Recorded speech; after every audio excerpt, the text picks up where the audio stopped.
Bonjour à tous les amis, c'est Idriss, j'espère que vous allez tous bien. Et donc bienvenue pour cette nouvelle review de l'épisode 2 autour d'Olivier Tom. Et du coup, on va pouvoir débriefer ça. Mais avant, comme prévu, on va aussi parler du petit débat que j'ai lancé la semaine dernière autour de Captain Tsubasa et de son remake du moment. Et la question que j'avais posée était la suivante. Pensez-vous que grâce à ce remake, il y aura l'intégralité de ce qu'on voit d'une part en anime, mais on l'a vu, on va dire, à 50%, puisque je pense que ça s'est arrêté pour l'un autour de la Coupe du Monde des moins de 15 et l'autre après la qualification pour la Coupe du Monde organisée au Japon lorsqu'ils avaient 19 ans. Pensez-vous qu'ils vont faire vraiment, pour le coup, l'intégralité de tout ça ? Donc là, je pars vraiment pour les puristes et pour les personnes de ma génération. Donc, moi, personnellement, j'y crois. J'y crois énormément. Pourquoi ? Parce que Olivier Tom, c'est la base. C'est comme Dragon Ball. Faut comprendre que Tsubasa, pour moi, c'est comme Sangoku. Il a exactement les mêmes réactions. C'est un kiff pur. Et franchement, moi qui ai lu tout ça en manga et en anime, mais surtout en manga, je vois pas pourquoi ils pourront pas continuer et le mettre en intégralité. Parce que ça prend une ampleur magnifique. Je vais essayer de pas trop spoiler pour la nouvelle génération ou ceux qui veulent approfondir sur Olivier Tom. Et puis oui, aussi, petite parenthèse, pardon, je vais essayer aussi de faire en sorte de pas prononcer son nom en français. Pourquoi ? Parce que voilà, je suis la première génération, j'ai été habitué du coup à la VF et du coup les noms qu'ils ont donnés en VF. Donc désolé d'avance si des fois je dis Bruce Harper ou Olivier ou Thomas Price. Enfin bref, vous avez compris. Donc poursuivons. Donc oui, j'y crois parce que déjà c'est bien parti. Ils ont posé les bases. C'est magnifique. Et rien que pour ça, j'y crois. Deuxièmement, parce que là, il y a TF1 qui nous offre cette chance de pouvoir regarder Olivier Tom. Et en vue de ce qui se passe, d'après les rumeurs qui sont en train de se fonder, surtout avec un petit partenariat avec l'équipe de France, point d'interrogation, peut-être. Et je pense que c'est vraiment bien parti, bien lancé. Si vous avez bien remarqué, en fait, il y a un truc aussi, pour la petite anecdote qui me fait sourire à chaque fois. À chaque fois que l'équipe de France est championne du monde, à chaque fois, il y a des nouveaux épisodes autour d'Olivier Tom, donc Captain Tsubasa. Lorsque c'était la France a été championne du monde dans les années 2000, ils ont fait retour 2002. La France est championne du monde pour la seconde fois, et là ils font Olivier Tom le retour version 2019. Ça c'est un kiff. Je sais pas, pour moi, Captain Tsubasa, c'est vraiment lié avec la France. De toute façon, Yoshi Takahashi, il l'avait bien dit aussi, que mis à part les Espagnols et les Italiens, où c'était des sacrés fans, mais la France, ça reste particulier parce que à chaque fois, et même nous, fans et amoureux de Captain Tsubasa, on a toujours cette petite référence à Olivier Tom, exactement comme les Japonais le font. Je me souviens de ce match Japon-Pays-Bas, petite parenthèse, magnifique. Où justement ils avaient mis leur tifo Captain Tsubasa. Et puis surtout parce que, alors pour mon dernier avis, pourquoi oui j'y crois, parce qu'il se passe beaucoup de choses en ce moment. Enfin pour tous les amoureux d'Olivier Tom, de Captain Tsubasa, pardon, ouais. Autour du manga, pour les puristes Rising Sun, par rapport au JO, tout ce qui se passe autour, puisque là où on en est précisément pour tous les puristes, Olivier, il a pas 8 ans, il a pas 10 ans, il a autour de 23 ans. Il se passe des trucs de fou. Il y a même des vraies stars, pour ceux qui ont regardé Road to 2002 surtout, des stars connues du monde actuel et même du monde d'avant. Et je pense que pour toutes ces raisons-là, oui, ça doit être fait. Oui, ça doit s'accomplir. Et oui, on y croit tous. Et oui, c'est sûr et certain, ils vont continuer. Et puis surtout que voilà quoi. Bon, certes, le manga anime s'était arrêté à la fin du Club Dorothée. Ça avait continué un petit peu en Italie, où j'ai vu Captain Tsubasa J, où justement ça parlait un petit peu de tout ce qui se passait autour des qualifications asiatiques pour la Coupe du Monde des moins de 19 ans. Pour ceux qui connaissent déjà donc vous savez de quoi je parle.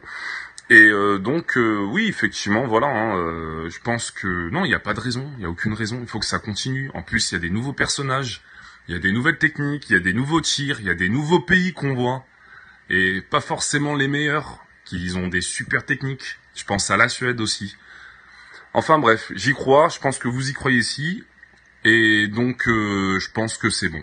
Donc si vous n'êtes pas d'accord ou d'accord, mettez cela en commentaire, pour qu'on puisse développer encore ce sujet. Et puis, sinon, on attaque tout de suite la review de l'épisode 2 de Captain Tsubasa.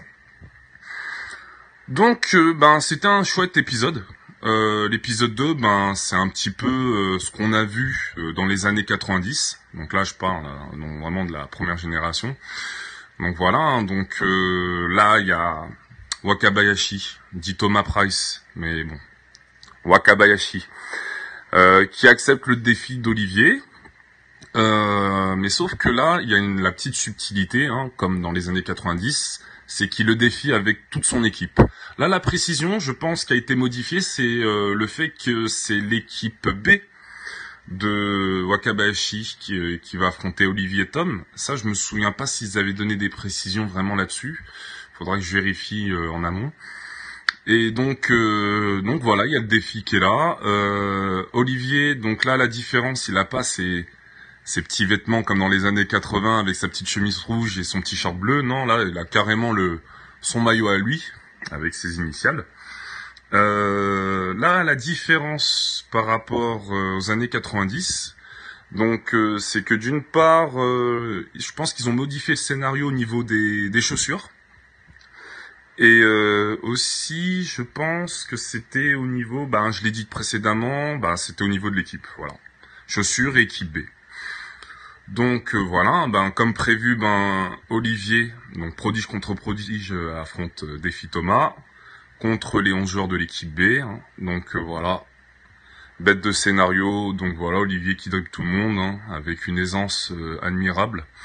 Donc on sent le gars il maîtrise le ballon totalement, il dribble tout le monde, il s'amuse, il fait qu'un avec le ballon. Comme je le disais dans le premier épisode, comme dans le Bankai Ultime d'Ishigo contre Aizen, où il fait qu'un avec son épée, là c'est pareil. Et puis surtout, alors le petit truc parenthèse que j'ai pas trop aimé, c'est que des fois il paraît un peu schizo Olivier, toujours à parler avec son ballon. En mode, oui, vas-y, il faut qu'on les dribble, tu vois, il y a un défi, on va affronter Wakabayashi, enfin bref. Je pense qu'il fallait pas trop qu'ils le mettent souvent ça. Ou genre, que ça fasse un petit style quand même, tu vois, qui dit, allez, on y va, il parle avec son ballon, ou qui remercie son ballon après le but. Mais voilà, je pense qu'ils ont un petit peu abusé au niveau de la com avec le ballon, là. Parce que là, Olivier, dans les épisodes des années 90, il est pas trop comme ça. Il l'est par moment, mais ça reste subtil. Bon voilà, peut-être aussi c'est parce qu'il y a la nouvelle génération qui découvre aussi Olivier, mais bon, sachez que pour tous ceux qui m'écoutent, il était pas trop comme ça. Bref, mais bon, je pense que ça va s'atténuer au fur et à mesure. Donc voilà, écoutez, il dribble tout le monde, il s'amuse, il s'éclate, voilà. Donc là, il y a le bloc bas de la défense de l'équipe B qui essaye de contrer Olivier, sa petite technique dans les airs avec la tête.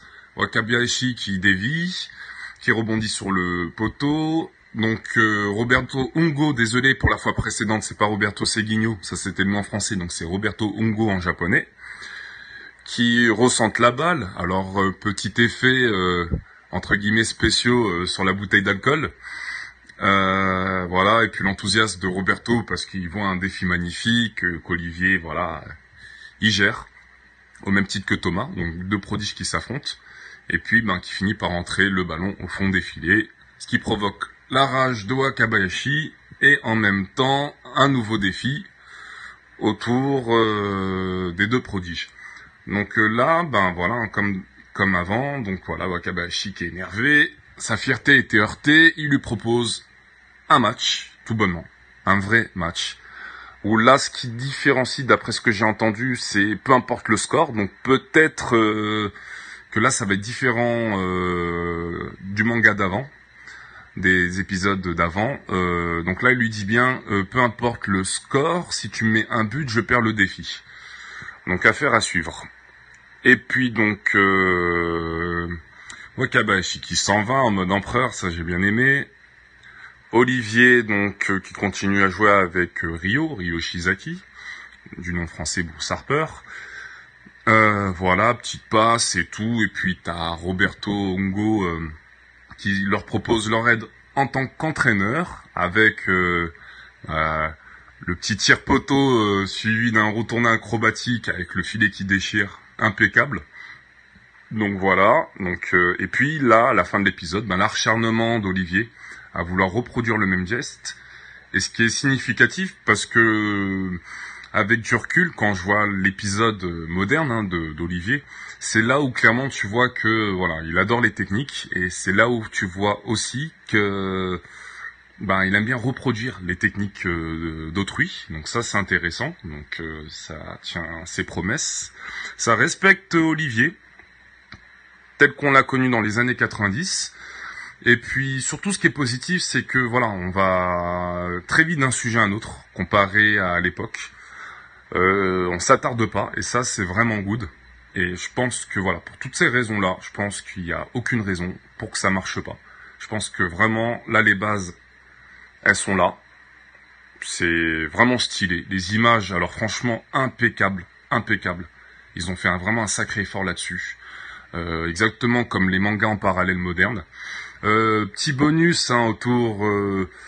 petit clin d'œil autour de Wakabayashi, j'ai bien aimé à un moment donné quand il montrait sa carte avec son poids, sa taille, enfin ça c'était top du top. Et puis du coup, voilà quoi, ils sont prêts, ils ont leur prodige, ils ont leur entraîneur. Et puis voilà quoi, on attend la suite. Mais cette suite, c'est Kai qui va vous la débriefer tout à l'heure. Mais du coup voilà quoi. Donc chouette petit épisode. Franchement, j'ai pris plaisir à le regarder, une fois de plus. Et donc je vous laisse avec Kai qui va débriefer l'épisode 3. Et on se dit à tout à l'heure. Allez, à toi Kai. Allez, let's go. Eh bien, salut tout le monde, c'est Kai. Écoute, merci Idriss de m'avoir passé la parole comme d'hab. Alors les amis, les amis. Alors franchement, cet épisode 3, il était vraiment trop génial. Pouah, c'était de la patate mon gars. Franchement, si vous n'avez pas vu l'épisode 3, je vous conseille vraiment d'aller le voir. Soit sur les replays de TF1, donc si vous avez Free, SFR ou un truc comme ça, n'hésitez pas à aller voir les replays. Ou vraiment, si vous n'avez pas de replay, que vous avez vraiment pas de truc comme ça, alors n'hésitez pas à aller voir sur streaming, tout ça, même si à la VO et tout, on s'en fout. Le principal, c'est d'aller voir l'épisode. Alors les amis, par où commencer? Bon, je vais attaquer directement la review, les amis. Donc, qu'est-ce que je pourrais dire, qu'est-ce que je pourrais dire par rapport à ça? Bon, en fait, cet épisode, il était juste trop génial, mon gars.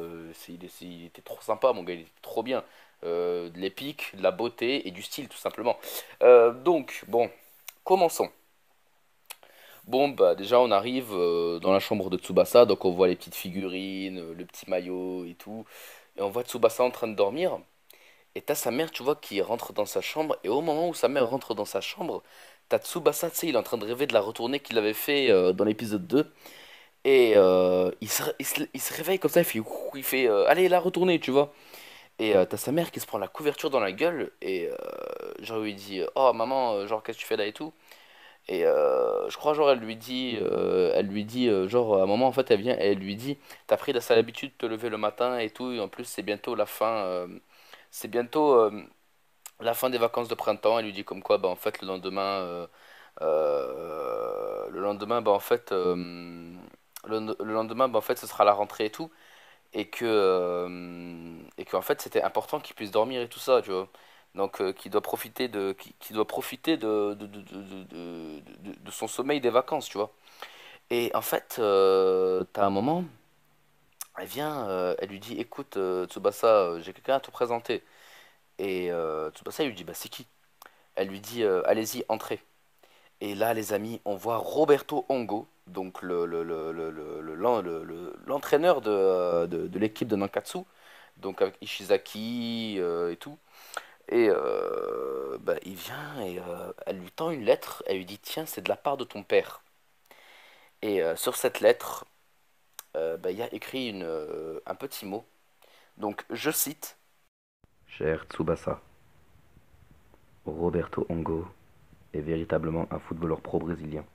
Il est attaquant et joue en sélection. Des circonstances l'ont amené à séjourner quelque temps au Japon. J'ai alors décidé qu'il vivrait chez nous.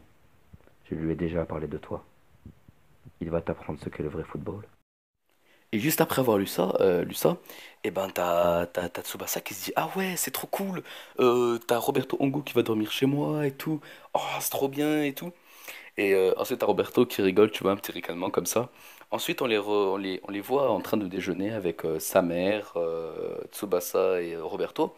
Donc t'as la mère de Roberto enfin merde, t'as Roberto qui dit putain ta mère m'a aspergé d'eau, tu vois. Elle lui dit, mais oui, mais vous aussi, vous aurez dû me montrer la lettre. Ah, vous alors, elle le dit. Et il lui dit, ah, je suis désolé. Et t'as Roberto qui dit à Tsubasa, il lui dit, alors aujourd'hui tu vas t'entraîner? Il lui dit, ben ouais, il y a Ishizaki qui va me présenter qui va me présenter à l'équipe. Et il lui dit, ah, c'est génial. Et il lui dit, alors écoute, Tsubasa, j'ai une petite surprise après pour toi. Il lui dit, ok. Et bah là, ensuite, on retrouve Ishizaki qui est en train de parler à l'équipe. Donc il leur dit ouais, c'est un gars qui sait trop bien jouer, il dribble tout le temps et tout, il est trop fort, il a réussi à marquer un but à Genzo et tout, il est trop fort. Donc Genzo alias Thomas Price, hein. Euh, donc, euh, donc il dit ouais, il a réussi à le marquer et tout. Et t'as un membre de l'équipe qui vient et qui dit c'est pas lui là-bas là, dans la pente là. Et là t'as Ishizaki qui l'appelle, il lui dit hey Tsubasa. Il lui dit hey Ishizaki. Et t'as Tsubasa quand il arrive devant la porte d'entrée tu sais, du stade, il y a comme une sorte de clôture par-dessus, tu sais. Et bah, à un moment, il tape un tir et le ballon, il passe au-dessus et il le rattrape comme ça. Et il fait une passe à Ishizaki. Ishizaki il le rattrape, mais bon, il se foire comme d'hab, hein. Et t'as l'équipe qui se moque un peu de lui, il dit ah et tout, genre tu t'es raté, genre comme s'il lui disait tu t'es raté, tu vois. Et, bah, il leur dit, l'équipe elle lui dit bon voilà tu t'es raté frérot, t'as pas réussi à attraper un ballon quoi. Et il leur dit oh on s'en fout, je vous présente Tsubasa donc le voilà et tout, il est nouveau à Nankatsu et tout et puis il va peut-être intégrer notre équipe.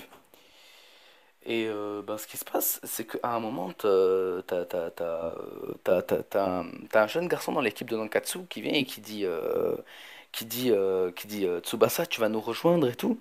Et il lui dit bah ouais, je vais rejoindre l'équipe. Les mecs genre oui, je vais rejoindre l'équipe quoi. Et il lui dit ah ouais, c'est trop cool et tout. Ton tir il était trop cool. Bon, il le léchait, bon, il le suçait un peu, mais voilà, il lui dit c'était trop fort et tout. T'as réussi, ta frappe était trop puissante et tout. Après t'as Ishizaki, il vient, il leur dit t'as vu, j'avais raison non? Et là ben t'as Ishizaki ben, qui propose qu'il fasse un petit entraînement tranquille. Et ils font un petit entraînement et tout, ils se font des passes en binôme et tout ça. Donc ils se font des petites passes tranquilles. Ishizaki qui va avec Tsubasa et tout. Et là en fait, à un moment, bah, il se pose tranquille, il se repose après l'entraînement, hein, après l'effort, le réconfort. Et t'as une petite partie où on parle un petit peu de l'histoire de Tsubasa. Donc t'as Ishizaki qui vient et qui lui dit bah, Tsubasa, en fait, je me pose une question depuis hier. Pourquoi tu n'apparais pas dans les listes internationales ou je sais pas quoi là, dans les trucs internationaux, je m'en souviens plus c'est quoi. Bah, en fait, Tsubasa il leur explique qu'en fait avant il était dans son ancienne école. Bah, en fait lui il jouait au foot mais en fait les autres ils étaient pas assez motivés et la plupart ils aimaient juste tirer quoi. Ils abandonnaient devant la dureté de l'entraînement et ils abandonnaient. Et t'as quelqu'un de l'équipe il lui dit ouais ça arrive et tout, il y en a qui abandonnent et tout ça. Et t'as un moment. Bah, t'as l'équipe du collège Nishigoaka qui vient pour bah, en fait pour accepter un défi que Ishizaki aurait lancé. Bah, Ishizaki lui dit bah non frère, moi je t'ai lancé aucun défi mais que moi j'étais ici, j'étais tranquille pépère avec mon équipe et puis voilà quoi. Mais t'as le capitaine de Nishigoku, elle lui dit mais tu te fous de moi ou quoi? Elle lui dit c'est toi qui m'as lancé le défi. Et on voit Roberto Ongo au loin qui dit ah je vois que vous avez accepté mon invitation et tout. Et il dit, ah ouais, c'est toi qui leur as balancé le défi et tout. Et t'as le petit garçon qui est choqué, il dit, ah ouais, c'est Roberto Ongo et tout, le célèbre footballeur brésilien et tout ça. En fait, Ishizaki leur explique que voilà, c'est leur entraîneur et tout, et que voilà quoi. Et t'as le capitaine de Nishigokoa et l'équipe de Nishigokoa elle-même qui disent mais c'est lui qui va les entraîner. Il lui dit mais il est tout pourrave. Mais t'as quelqu'un de l'équipe de Nishigokoa qui vient et qui dit au capitaine, il lui dit je t'assure c'est Roberto Hongo, c'est lui le célèbre footballeur, mais il est plus qu'il était, tu vois. Ensuite, en fait, t'as Roberto Hongo, tu vois, genre, l'équipe de Nishigoaka, il se moque un peu de lui, genre, et t'as Tsubasa qui se met en colère, mais t'as Roberto qui vient, qui le stoppe, et lui dit non, il lui dit non de la tête pour lui dire, genre, je te jure, ça en vaut pas la peine, laisse tomber. Laisse-les rire, c'est une bande de cons, quoi. Et, euh, et bah, en fait, ce qu'il va décider de faire, bah, en fait, Roberto Hongo, il a décidé de faire en fait un match amical entre Nishigoaka et Nankatsu. Donc, pour jauger en fait le niveau de chacun dans l'équipe de Nankatsu. Donc, pour voir les défauts, les qualités à travailler et tout ça, pour mieux voir de quoi ils sont capables et de les évaluer sur leurs difficultés. Donc, ce qu'il a fait, donc, le match commence. Donc il y a l'arbitre, hein, donc Roberto Hongo, il y va, il lui dit bon, écoute, il lui dit écoute, bonne chance, hein, bon courage, l'arbitre, et il lui dit merci beaucoup. Et il y va, et il dit bon, là pas, le début est pour Nishigoaka. Bon, t'as le capitaine Nishigoaka, il commence à faire le malin et tout, il dit bon, allez, ça va être trop facile, on va les fumer, allez, c'est facile et tout. Et là, ils disent, bon, et là, t'as le capitaine, il dit, wow, lui, on l'a jamais vu, lui, Tsubasa Ozora, il lui dit, on l'a jamais vu, lui, mais bon, ça change rien, on va quand même les battre. Bon, ils commencent à jouer et tout, ils se font les passes, ils vont jusqu'au but et tout. Et là, t'as Tsubasa, il arrive, il dribble le capitaine comme ça, pour lui dire, bon, frère, maintenant, c'est moi qui vais changer les règles, t'arrêtes de faire le malin, ok? Et alors, il lui prend la balle, et il fait un demi-tour vers les goals. Et t'as Ishizaki lui dit, qu'est-ce que tu fais, Tsubasa, qu'est-ce que tu fais? Et Tsubasa, il s'arrête et il se retourne.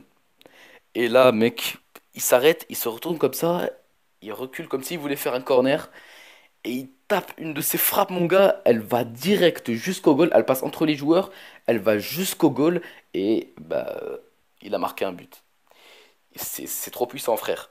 Et Tanishi Goaka, il dit, mais c'est pas possible, Nankatsu, c'est l'équipe la plus merdique, tu vois, de tous les collèges, tu vois. Il lui dit, c'est pas possible qu'il puisse nous mettre un but et tout. Il dit, bon, maintenant, on sait c'est qui le pilier de cette équipe, c'est le Tsubasa Ozora, là, il va falloir l'arrêter et tout. Bon, il commence à le dribbler et tout. Et là, t'as l'équipe qui commence à se réveiller, qui montre un petit peu leur petit éveil du début, tu sais. Alors là, il commence à se faire des passes et tout. Et en fait, t'as Roberto Ogo qui demande à l'arbitre, c'est qui lui là-bas, là? Qui a la balle? Il lui dit, il s'appelle Iwami. Donc, Iwami qui a la balle et et qui fait une passe à Tsubasa. Donc, t'as Tsubasa qui lui dit, avant ça, en fait, t'as Tsubasa, il lui dit, ne panique pas, Iwami, tranquille. Ça sert à rien de paniquer. Il lui dit du calme. Reste calme et tout ira bien. Donc, t'as Iwami qui lui fait une passe et tout. Et en fait, Tsubasa, il a fait une feinte. Parce qu'en fait, de l'autre côté de Tsubasa, il y avait Ishizaki. Donc en fait, Tsubasa, il a juste levé le pied pour que ça fasse un ricochet vers Ishizaki.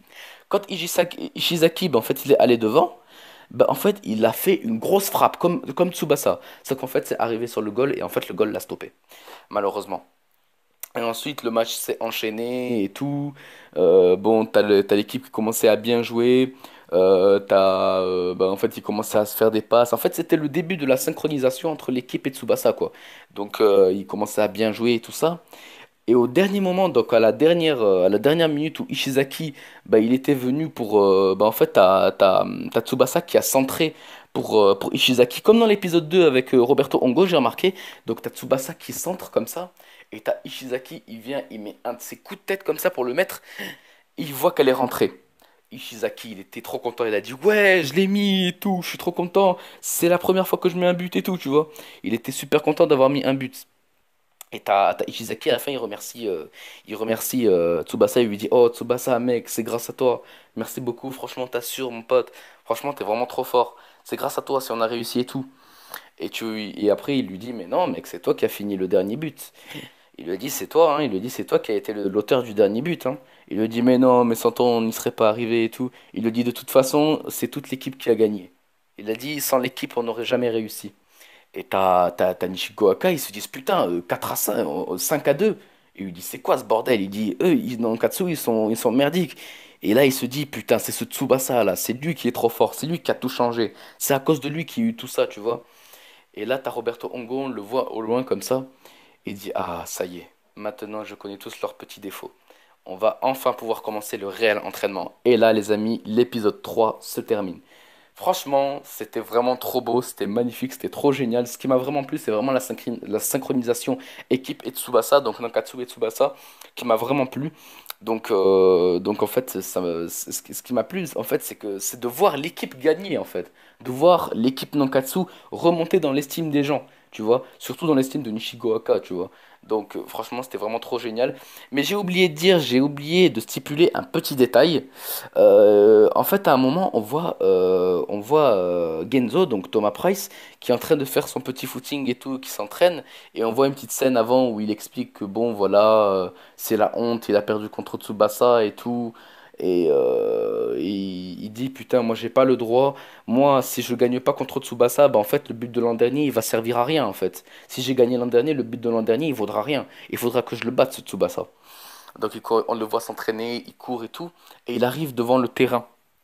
Et il voit la confrontation entre Nishigo Aka et Nankatsu. Tu le vois comme ça, et il dit Tsubasa, je te battrai un jour, tu vois. Et en fait, limite, à Genzo, bah, en fait, c'est devenu son obsession, mec. C'est incroyable. En fait, tout simplement, voilà, c'est tout ce que je voulais rajouter. Bon, qu'est-ce que je peux dire par rapport à cet épisode 3? Franchement, c'était épique, c'était trop stylé. C'était vraiment la remontée. Franchement, pour moi, c'était le. En fait, c'est un symbole pour moi. C'est un symbole. Je pense que cet épisode, c'est un des épisodes qui est le plus important dans Capitaine Tsubasa ou Olivier Tom, comme vous voulez. Franchement, je pense que c'est vraiment un moment très important de l'histoire dans Captain Tsubasa. Donc la rencontre Nankatsu et le petit Tsubasa tranquille, tu vois. C'est vraiment très important.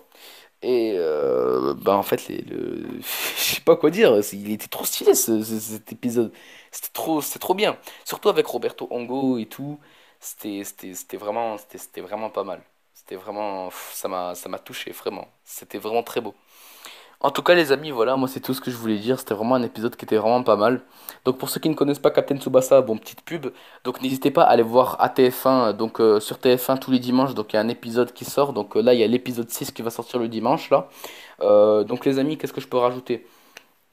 Bah écoutez, donc si vous avez raté l'épisode sur TF1 le matin, le dimanche sur Fou, vous pouvez aller voir sur replay. Donc vous pouvez soit aller voir sur replay ou aller voir sur streaming qui est en VOST TFR. Ce qui est un peu moins, ce qui est un peu moins convenable pour vous, ceux qui aiment la VF. Mais bon, la VO est un petit peu pas mal aussi. Donc ça va, ça vous permet de rattraper et c'est tout ce qu'il y a. Donc voilà. Les amis, bah écoutez, moi. Je ne peux que dire du bien de ce manga, quoi. Il y a pas, il y a pas, il y a, il y a pas à dire plus, quoi. C'est tout. C'est trop bien, mec. C'est trop bien. C'est pas mal. Franchement, moi, les amis, je pense que, bah écoutez, là, bah écoutez, j'en ai fini pour cette petite review. Bah écoutez, les amis, moi, franchement, ça m'a vraiment fait plaisir de parler un petit peu avec vous de cet épisode. Bah écoutez, les amis, on se dit à la prochaine. Et je vous laisse avec Idriss qui va finaliser cette petite vidéo. À plus tard. Allez, à toi, Idriss. Bah merci à toi Kai hein, pour ce magnifique débrief. Donc voilà, bah messieurs dames, je pense que vous avez un petit peu compris ce qu'on est en train de faire avec Kai. On n'a pas eu l'opportunité de le faire dans le premier débrief parce que désolé à tous. Je vais vous dire la vérité, je me suis fait avoir. En fait, je me suis fait avoir. J'étais content d'avoir vu un épisode d'Olivier Tom le dimanche. Et en fait, il y en avait deux autres. Et j'ai pas su du tout qu'il y en avait deux autres épisodes. Et j'étais un petit peu dégoûté, quoi, parce que je me suis dit, bon, ah mince, on va attendre celui-là de dimanche prochain. Et non, TF1, c'est encore plus top du top, c'est magnifique. TF1, c'est vraiment fou, parce qu'ils nous mettent 3 épisodes.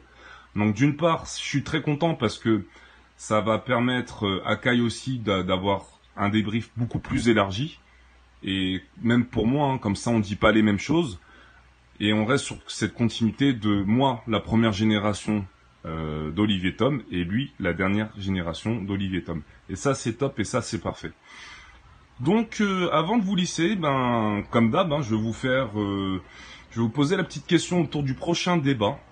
J'ai longuement hésité et je pense que ce petit débat va vous plaire. Surtout, c'est plus adressé aux anciens qu'aux nouveaux, pour l'instant.